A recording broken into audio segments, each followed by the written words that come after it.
Hi,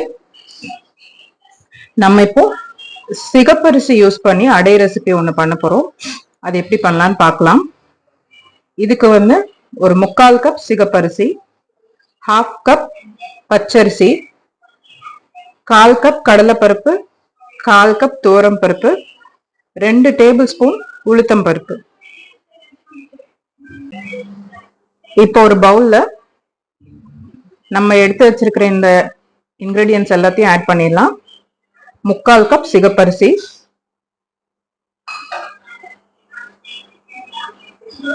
1/2 cup பச்சரிசி, 1/4 cup துவரம் பருப்பு,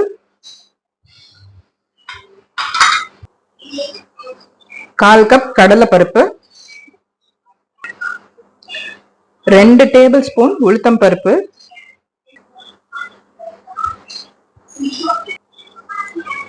இப்போ இதை ஒரு 2-3 வாட்டி நல்லா வாஷ் பண்ணிக்கலாம்.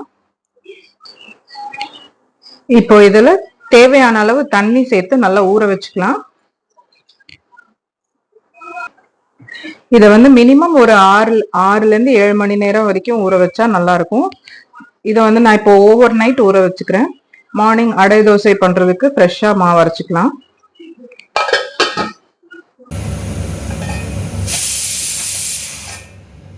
இப்போது இது ஒரு 6 to 7 hours நல்லா சோக் ஆகிடுச்சு. இதை அரைச்சிக்கலாம். இது கூட ஒரு 2-3 பீஸ் பூண்டு, சின்னதாக 2 பீஸ் இஞ்சி, வரமிளகாய் 2, கொஞ்சமாக சோம்பு, இது எல்லாத்தையும் ஒன்றா சேர்த்து செமி கோர்ஸாக இந்த அடை மாவை அரைச்சிக்கலாம். இப்போது நம்ம மாவை அரைச்சி ரெடி பண்ணியாச்சு. இதில் பொடியாக கட் பண்ணியிருக்கிற ஒரு வெங்காயத்தை சேர்த்துக்கலாம். இப்போ இதில் தேவையான அளவு உப்பு சேர்த்துக்கலாம்.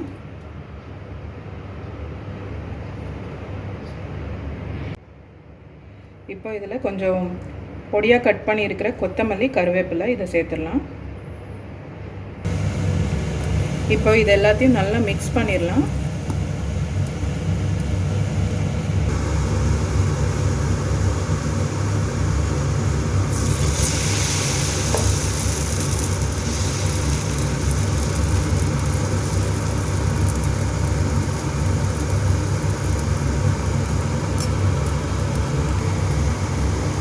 எண்ணெய் சேர்த்துக்கலாம்.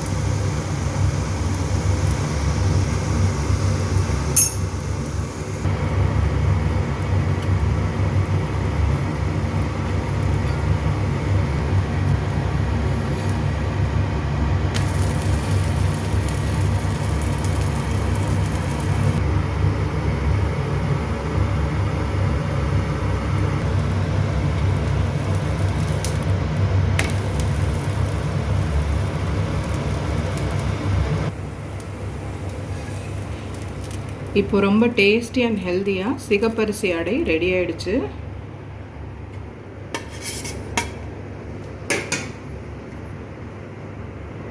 ட்ரை பண்ணுங்கள்.